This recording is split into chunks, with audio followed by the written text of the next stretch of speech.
right, who's got questions about the homework? It's a great way to start the video, huh? Hey, welcome everybody. I don't know why I stare at the computer whenever I talk to people that are online, because they can't see me.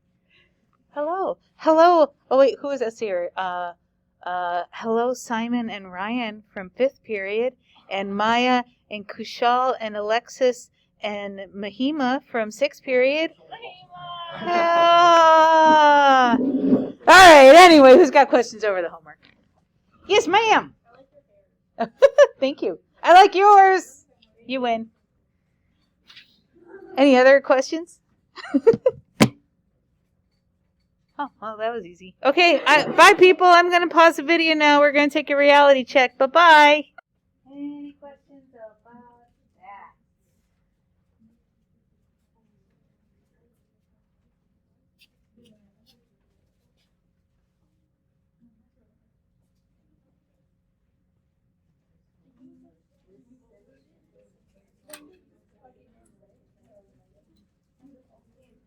Any question about number 1, or does anybody want more time looking at it?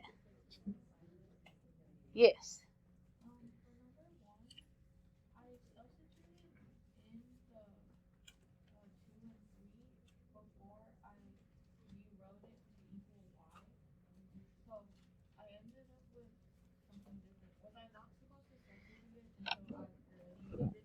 You can substitute it at any point and you'll still get the same thing.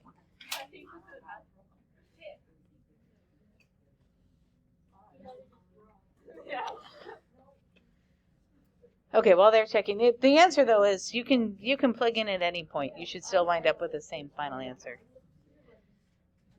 Oop. Here's number 2. C for crazy. For kooky. Ooh, we were just talking at lunch. There's a new cookie place that opened up in, yeah. Is it Campbell at that point, or is it San Jose? I think. Yeah, I know, but I'm trying to think of, because it's in the Camden area, right?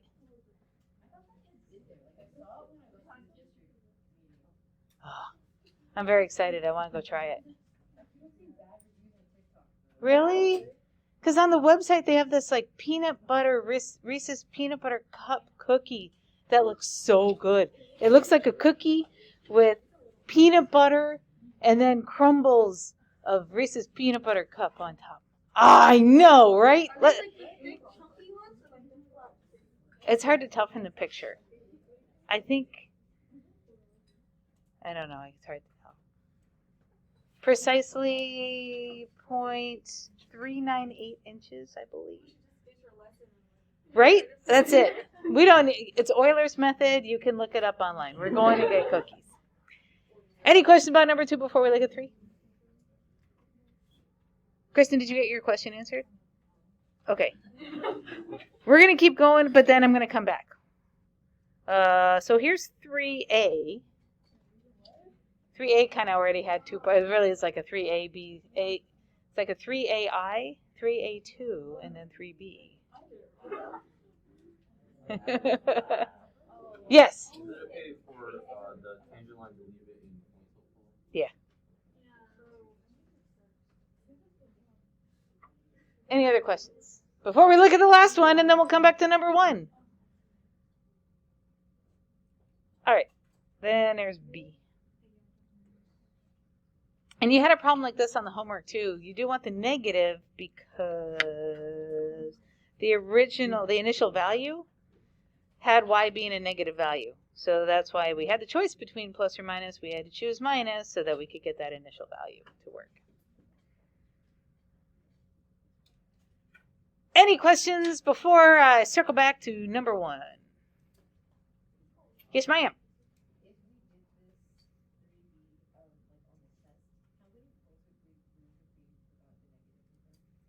It'd just be 1.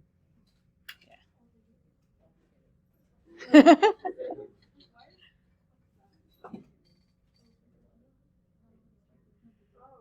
All right. Okay, Kristen, back to you.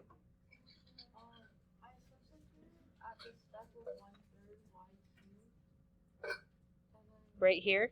Yeah, I think it's something to do with C, but I don't really know how.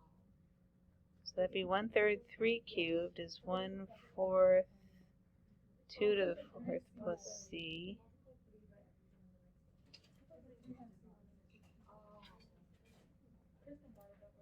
She's got it? Okay. All right, anything else? Okay, well then, we're gonna go to our notes. Let me open that up.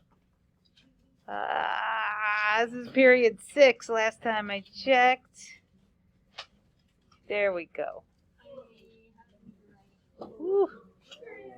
Pay no attention to that. You didn't see anything. There was nothing to see there. Alright, this is section 9.3. Euler. Graphical and numerical methods. This is nothing you haven't seen before. The graphical methods, we're talking slope fields. Why do we not like, okay, is it slope fields or Euler's method? Because Euler's method, okay, that'll give you. Euler's method. That looks like Euler's method. Euler's method. And these are methods for finding function values. I should say, methods for approximating function values. So if you're given a differential equation, and you can't solve that differential equation, meaning you can't find the function that it came from, but you need to find function values, how do you evaluate a function if you don't have the function? Well, you can use slope fields or Euler's method. Why, of course. So just a quick thing about notation, first of all. Notation. We have some new notation that I don't think you've seen before. So we have y dot equals capital F of ty. What? What are these? These are different ways of representing derivatives. Yep. This means the derivative of y with respect to t. The y dot, that is reserved when your independent variable is time. So it's used in a lot of physics applications. They'll do y dot. It's because, those physicists are lazy. It's a lot quicker to write y prime than dy dt or whatever. I didn't say that. I'm just kidding. I'm just kidding. Wait, how do I go back on the video? Oh, too late. It's already out there. So the y dot is reserved when you're talking time. This other notation, this could be, it doesn't have to be ty. It could be xy. But if you have a derivative that's in terms of multiple variables, this is one way of representing that. So just different ways of representing the derivative. So here you go. We're going to be using them today. You'll see it if you look back in the textbook. The homework problems might refer to it too, just so you don't get thrown. But now, let us remind ourselves about slope fields. We'll get that out of the way. It's like the Band-Aid. We're going to rip it off. Slope fields. Let us draw the slope field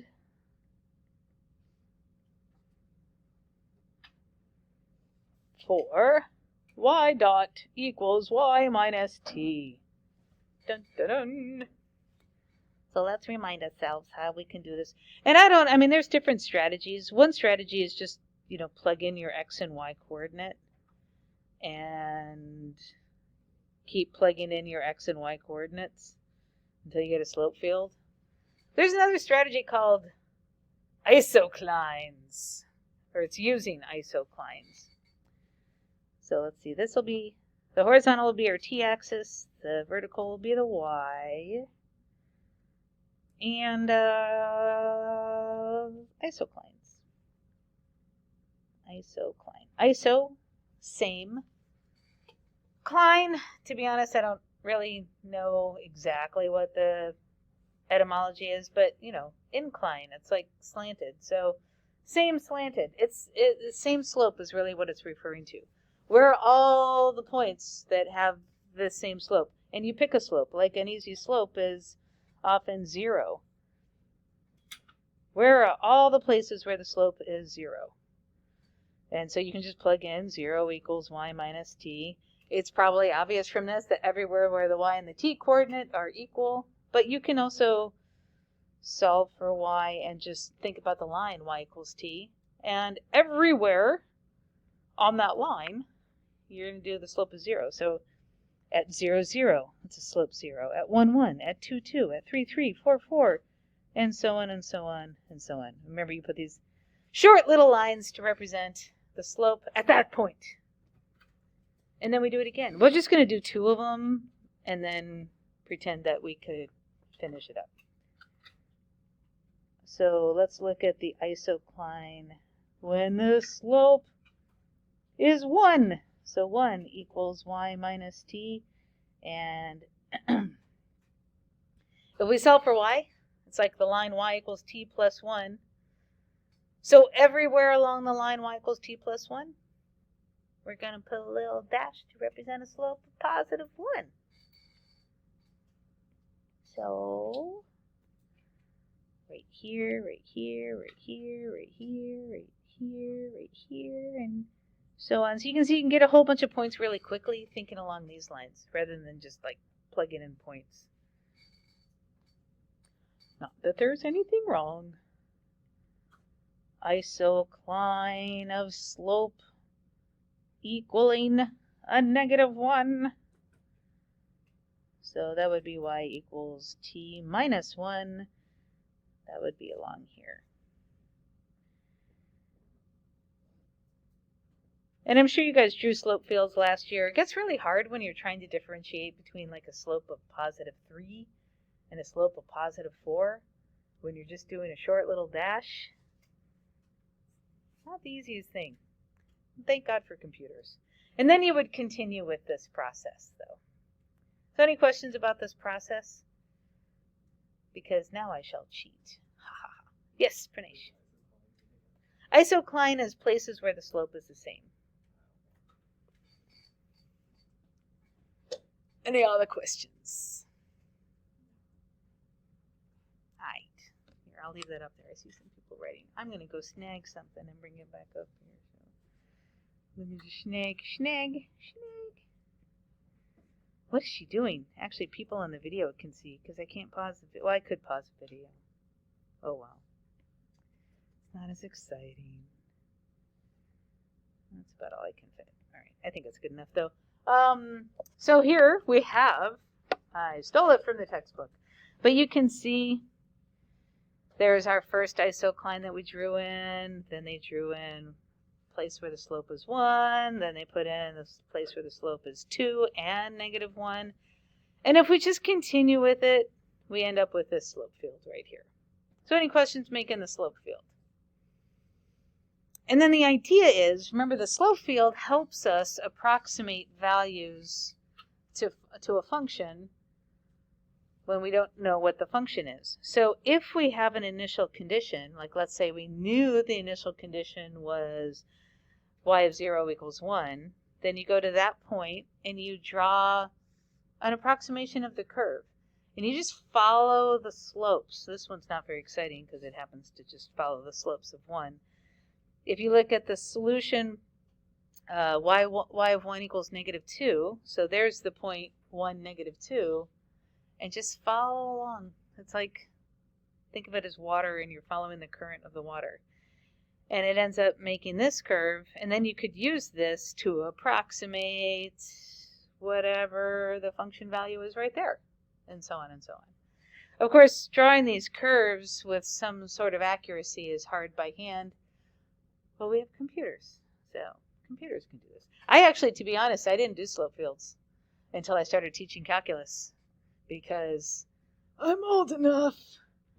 We just didn't have it readily available for like students to be making slope fields. We'd have to do all this stuff by hand. So anyway, a little bit of trivia for you. So any questions about that idea? You can see in this one, there's a whole bunch of particular solutions drawn in, depending on what your initial condition is.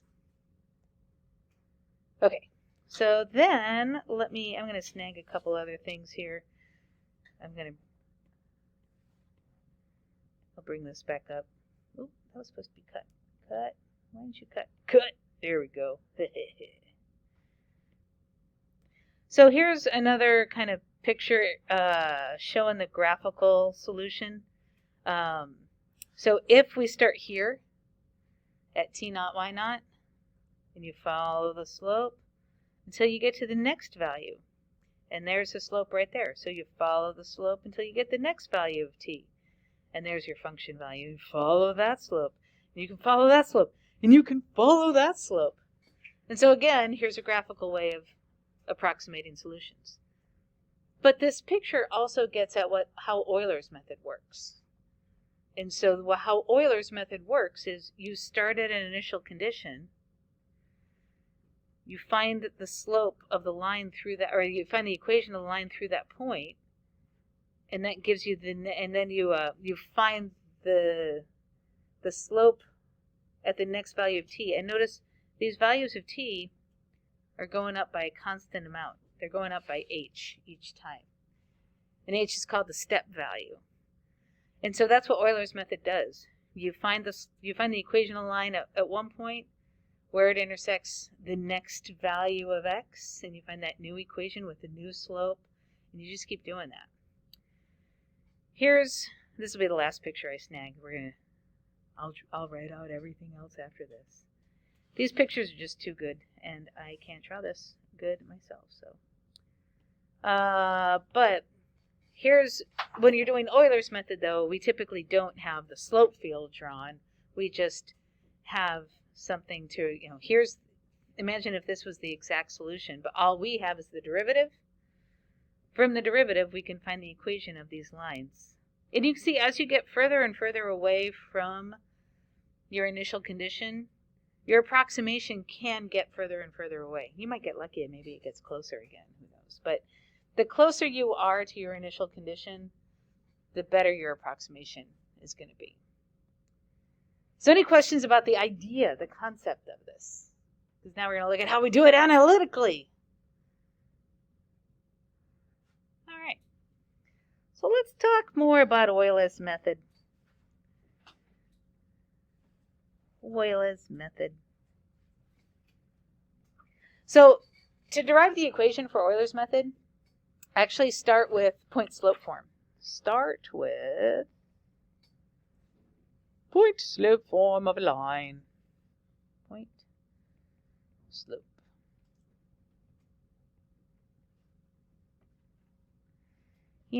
Our good old friend, y minus y1 equals m times x minus x1. And we're going to rewrite these a little bit. So rather than y minus y1, because now we're going to use this to kind of find that next line and use the two coordinates to find the next line and so on. So I'm going to write this as y sub k plus 1 minus y sub k. And then let's deal with time. So I'm just going to change x to t, and then also write that as t sub k plus 1, t sub k. Godzilla. And then we know that slope is the same thing as derivative. So I'm going to make use of this new notation. Let's practice it and call that y dot. Oh, I put a comma instead of a minus sign. Sorry. So now let's play around with this. The whole idea is that we're approximating function values using previous values. So I'm going to solve for y. I'm going to solve specifically for the y sub k plus 1. That just means adding y sub k onto both sides. And then the other thing that I'm going to do is that t sub k plus 1 minus t sub k, that just represents the change in my time. That's really my time step every single time. That's my value of h. if you remember back from last year when you were doing Euler's method, h is just the change in time each time, the change in your independent variable. And that's essentially Euler's method. I'm going to write it slightly different, and then we're going to put a little bubble around it, because you know I like the bubbles. Bubbles! So we got y sub k plus 1 is equal to y sub k plus... I'm going to be a little more specific about that y dot, and let's make use of that other notation that we got. So it's specifically talking about the derivative evaluated at t sub k, y sub k. And that is our formula for Euler's method. Yay! So I know there may be questions about, wait, how do we use that again? But any questions how I got it? Oh, that bugs me.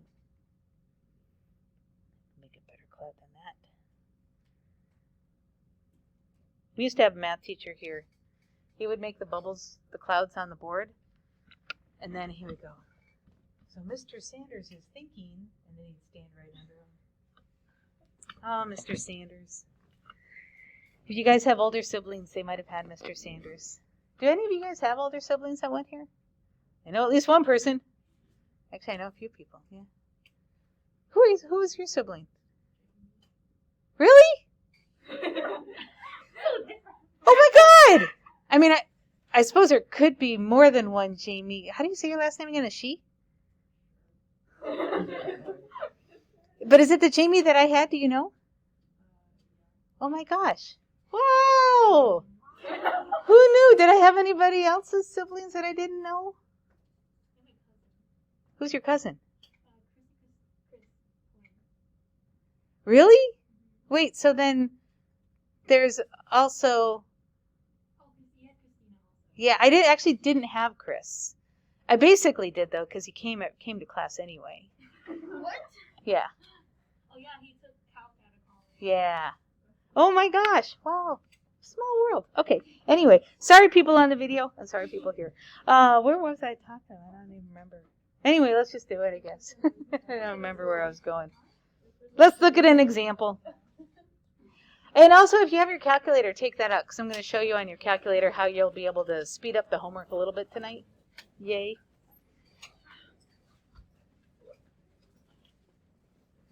So, example, let y dot equal sine of t cosine y. We have an initial condition of y of 0 equals 0. We shall use Euler's method with step equal to 0.1 to approximate y of 0.5. Well, how old is Jamie now?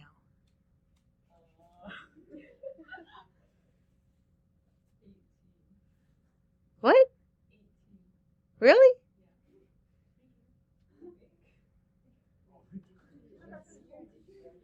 Oh, seems like it's been longer.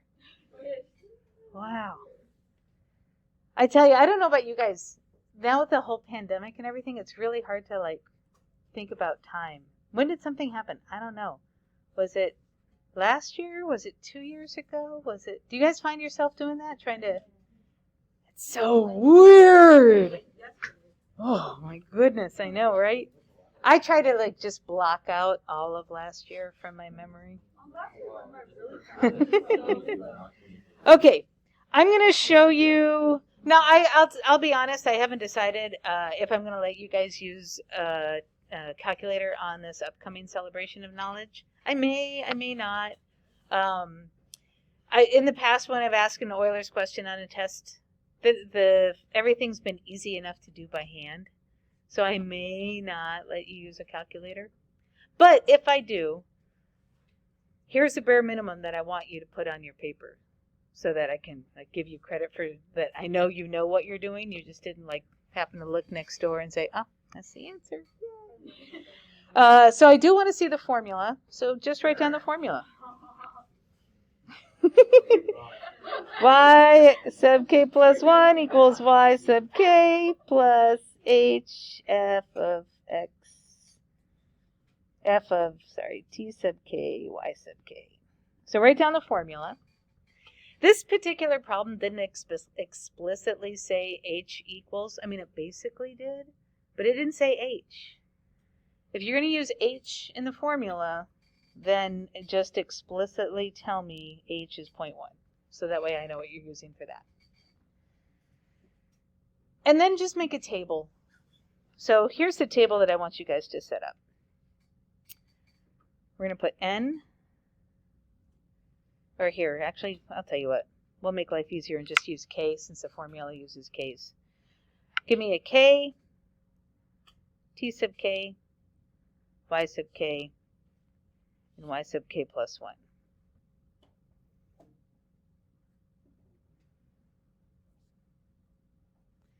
So let's see what we're going to put in this table now. So our initial values are going to be when k is 0. So t sub 0, it was given as 0. Y sub 0, it's also given as 0. That's using the y of 0 equals 0 part. And then we are going to evaluate. And then we'll figure out what that is. As far as the t values go, so as we go down, and we're going to play around with this, we're going to see how far we really have to go. You'll see what I mean by that after we fill in the values. But since our step is 0.1, we automatically know those t values are going to increase by 0.1. So the next value for t is going to be 0.1, and then it's going to be 0.2, and then it's going to be 0.3, and then it's going to be 0.4, and we're going to want to stop at 0.5.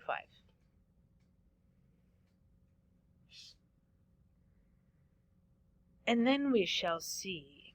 Now I'm going to switch away from this screen when I go to my calculator, but whatever goes right here, yeah, that shows up, in this yellow highlighted part, that's my next value of y, and it's also going to go here in the table. So if k is 0, y sub 0 plus 1 is really y sub 1, so this is also going to go here at y sub 1, and then so on. So does that make sense? Okay. So I'm just going to fill in the table as I'm going along, but I'm going to switch to my calculator so you won't be able to see what I'm writing on my table anymore. But now you know the secret. Let me open my calculator.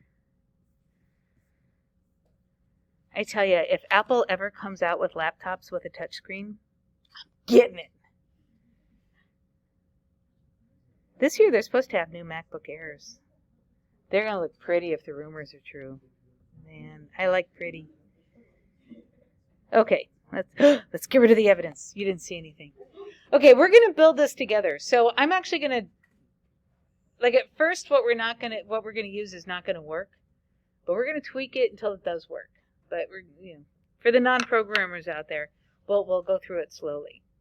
So the idea is Euler's method does something and takes that value and puts it into y. We get our new x and y, and then it does the same thing though to those new values to get new values for x and y. And then we do the same process again and the same process again, and we keep doing the same process again. So why type in that same process every single time? That's the idea. Yes. Yep. All right, so the first thing is let's just type in Euler's method.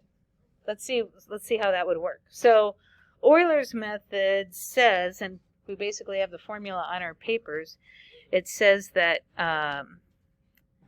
y plus h, which in our case is 0.1, and then it's the derivative, so I'm going to actually type in the derivative. And I'm going to use t or x instead of t, just because it's easier on the calculator. So sine of x cosine y. So we type that in, and that gives us our new value for y. So let's just store that into y.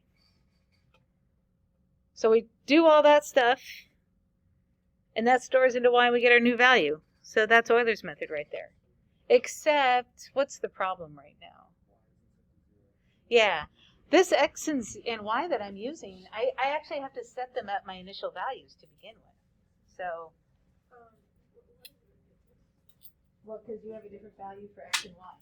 Yeah, you got a different answer than I did. And actually, let's take a look. I mean, our x's right now might be different. If I just hit x, enter, that's my value for x. What's your value for x? Yeah, so right there, that's why. So, yeah, Pranesh is right.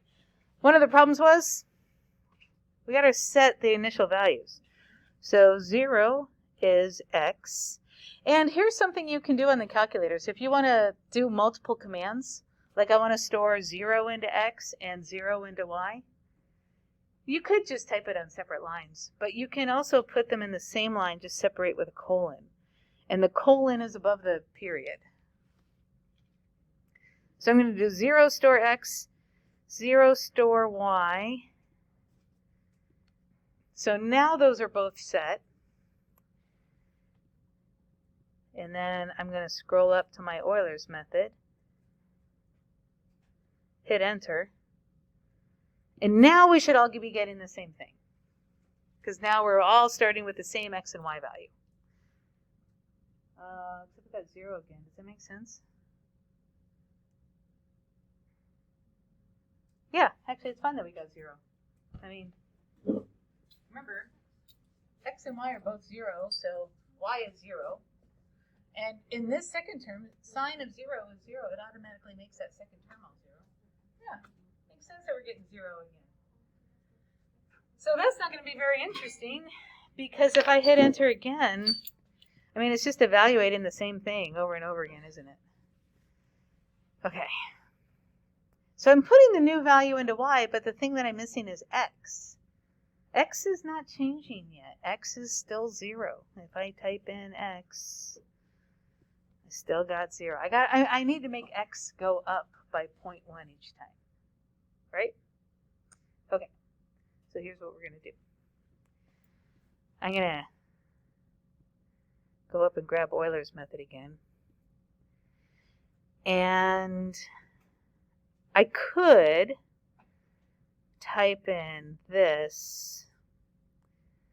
I want x to increase by 0.1. So I'm going to say x plus 0.1 store x. But there's a problem with this. Let's just see what happens when I hit enter. So it's going to do Euler's method, and it's going to store that new value into y, and it's going to increase x by 0.1. Yes, that's what I want, right? Except I hit enter. What do you think that 0.1 represents? Yeah, that's my new x value. Yeah, exactly. I want my y value. I don't care about x. I actually knew x was going to be 0.1. That's not very exciting. So, yeah. You just do it the other way around, x plus 0.1 store into x. Exactly. The calculator, when you do multiple commands on the same line like this, the calculator will display the result from the last command. It's not going to show us the y that we want. So we have to do exactly what Abinit said. We're actually going to move this x plus 0.1 store x. We're going to move that to the beginning. So I'll go up and grab it again, so I don't have to retype everything. Let's delete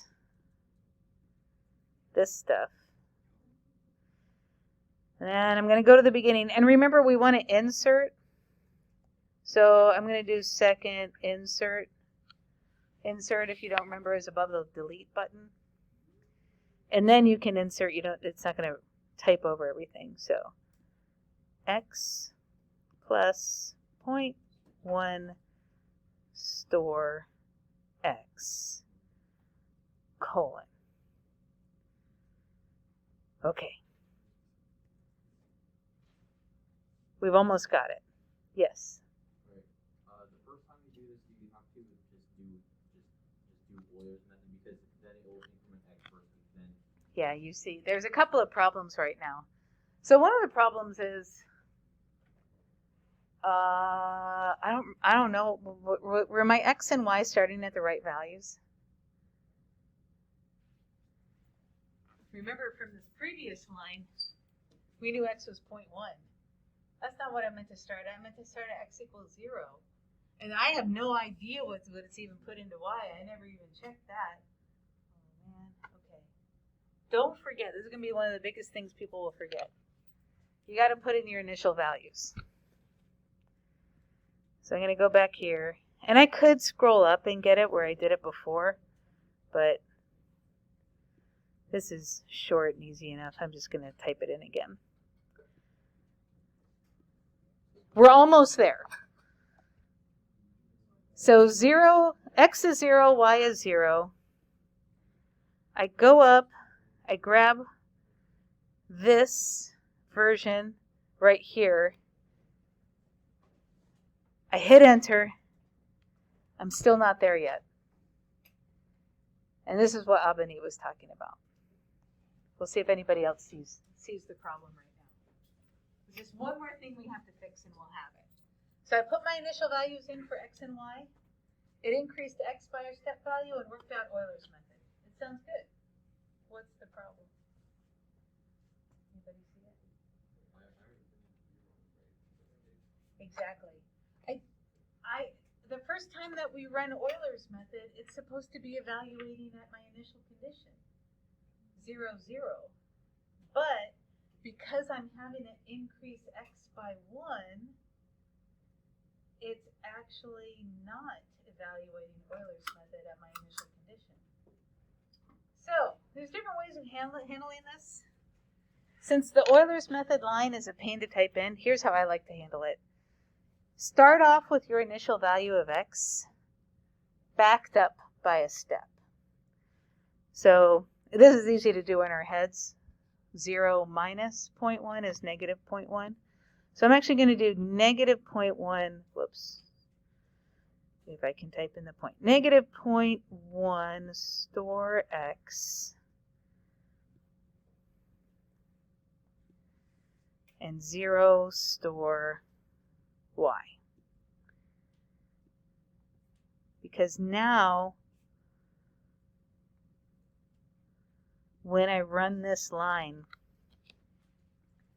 the first thing it's done is increased x by the step, and it's where I want it to be. It's at the initial value for x. Y is already at the initial value. Now it works out Euler's method, and it gives me my new value for y. And the reason why this is so great, so first of all, does that make sense there? I'm just going to record this real quick on our table. So what is it? Oh, it's just 0. That's easy. And that's the one that made sense. But the reason why I wanted to get it to this point is to get the next value for y, all I do is press enter again. Because remember, it stored that value in for y. It already increased x by 1 by this one step. So I'm just going to reevaluate Euler's method now with those new values for x, y. And all I have to do is keep pressing enter. And I'll record this on our notes so you know what to type in on your calculator. But this will make it so much nicer. So the next value, I'm just going to start recording these in the table. And then I'll go back to the notes. 00998.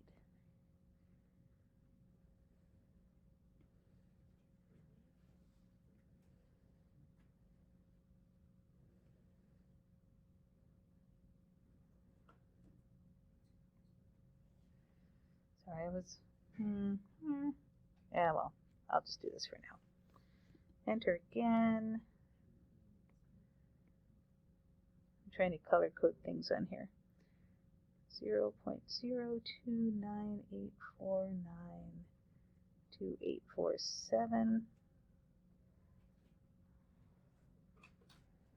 9 looks funny.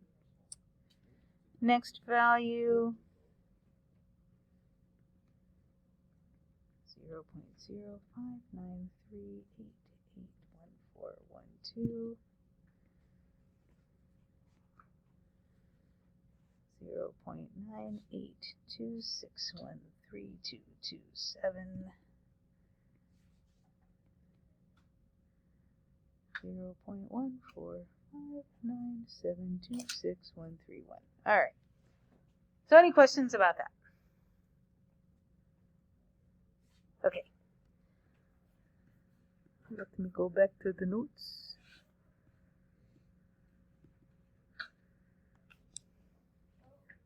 Okay. So here we are there. I wanted to make sure it all showed up okay.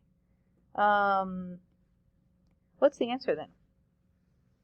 So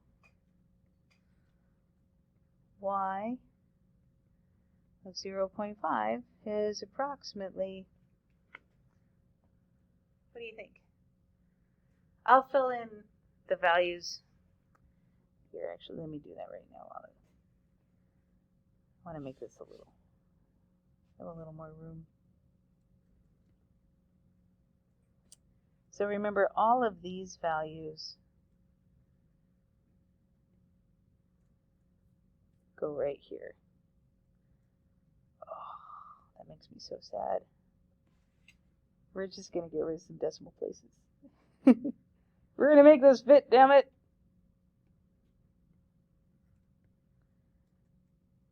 Okay. So what's our answer? This is where it's easy to get lost in what's actually happening. Here's the thing. In the table,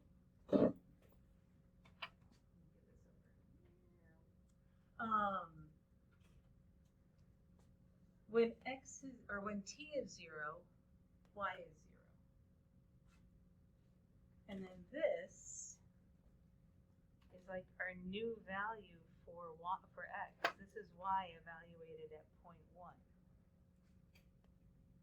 So this 0 is when t is 0, or 0.1. When t is 0.1, y is still 0. But then this new value here is being evaluated when t is 0.2. So this is for t is 0.2. So this 0.1459726, we actually don't need it. I can actually just erase that. Here, maybe for our notes. I want to erase it, but oops, I'll just cross it out to show we don't need this. This right here, because it goes down here, this is our y value approximated when t is 0.5. And that's what we care about. So that's the thing, it's easy to like, wait, where do I stop? Where's my actual answer? So this is y of 0.3, y of 0.4, and this is my y of 0.5. So approximately 0.982 is my answer. So does that make sense? Yes. Oh, did I? Hang on.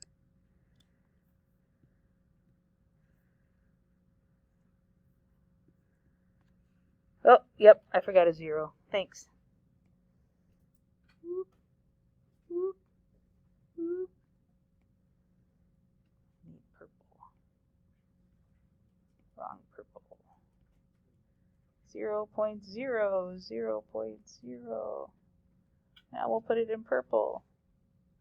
Thanks. Any other questions or comments? I can go back to the notes. All right, so the last thing that I want to write here, because we're pretty much done, but let's put down what we put on the calculator. So when you're doing your notes, you don't have to try to remember everything, unless you want to, because it's kind of fun. So, Euler's method on the calculator.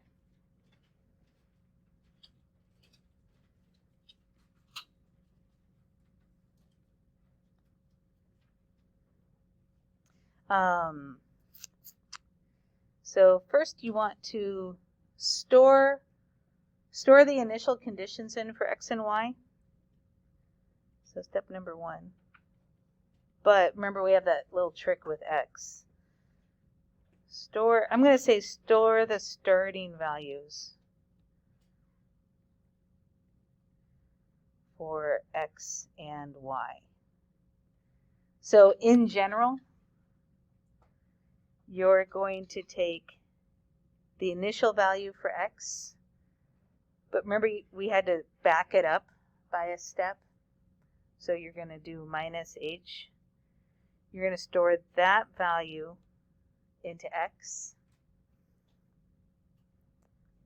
And then you're going to put your initial value for y into y. So for our problem, in case you're like one of those that it helps to have an actual example, using the example above, we took 0 minus 0.1 and stored that into x, and then took 0 and stored it into y. And then you just type in Euler's method, which, yay!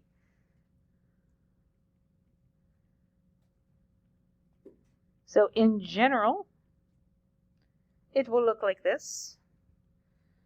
Actually, now you're going to do x plus h store into x. So you have to increase x by a step. And then you're going to take y plus h times the derivative at x and y. That's Euler's method right there. And you're going to store that new value into y. So for our problem, we did x plus 0.1 store x, and y plus 0.1 sine x cosine y store y. And then the idea is you can just keep hitting enter at this point, and it just keeps evaluating it. Yay! And that's it. Any questions? Yes, Haley. For the y, you don't go a step backwards like they thought it would be for x and 0 No, you don't have to, because the whole reason why we had to step the x is because when we go to number 2 here, before it evaluates Euler's method for the first time, it's going to increase x by a step. So that's why we back up x, so that way, but the first time it evaluates Euler's method, it's at the real initial value for x. But y is already set. Any other questions? Yes, Alex. So if we make h infinitesimally small, would we be able to find like an exact value? You could. I'm trying to think. So theoretically, yes. I'm trying to think how you would in practice evaluate that. Because how do you do limits with recursion like this? So yeah, theoretically, I'm going to say yes. Practically, I'm not sure how it, I'm not saying it can't be done. I just don't know how to do it myself. That's interesting. Yeah. Any other questions? All right. Oh, just one quick little thing. If you're like, oh, how else can we streamline this? Because like, let's say you've got 20 problems for Euler's method. You don't really have that many. But you do have more than one. So like maybe if you want to generalize even more, you could store a value in for h. Because if your h changes from problem to problem, then you don't have to, you can just do h instead of 0.1. But then what do you do for your derivative? So you could put that derivative into your y1, in the y equals menu if you wanted to. The only thing, if you do that, don't use x and y, because it's actually going to mess it up a little bit. But you can use other constants like a and b, and then it should work just fine. When you do something in y equals, you don't have to have an x in there. So you could like say sine a cosine b, and then everywhere here we have an x is a, and everywhere here we have a y is b, and then that would work. And then all you got to do is go in and change your y equals, so you could even make it more general if you wanted. Anyway, my last time I'm going to ask it, because I really will be done this time. Any questions? All right. I'm going to end the video. Goodbye, everybody online.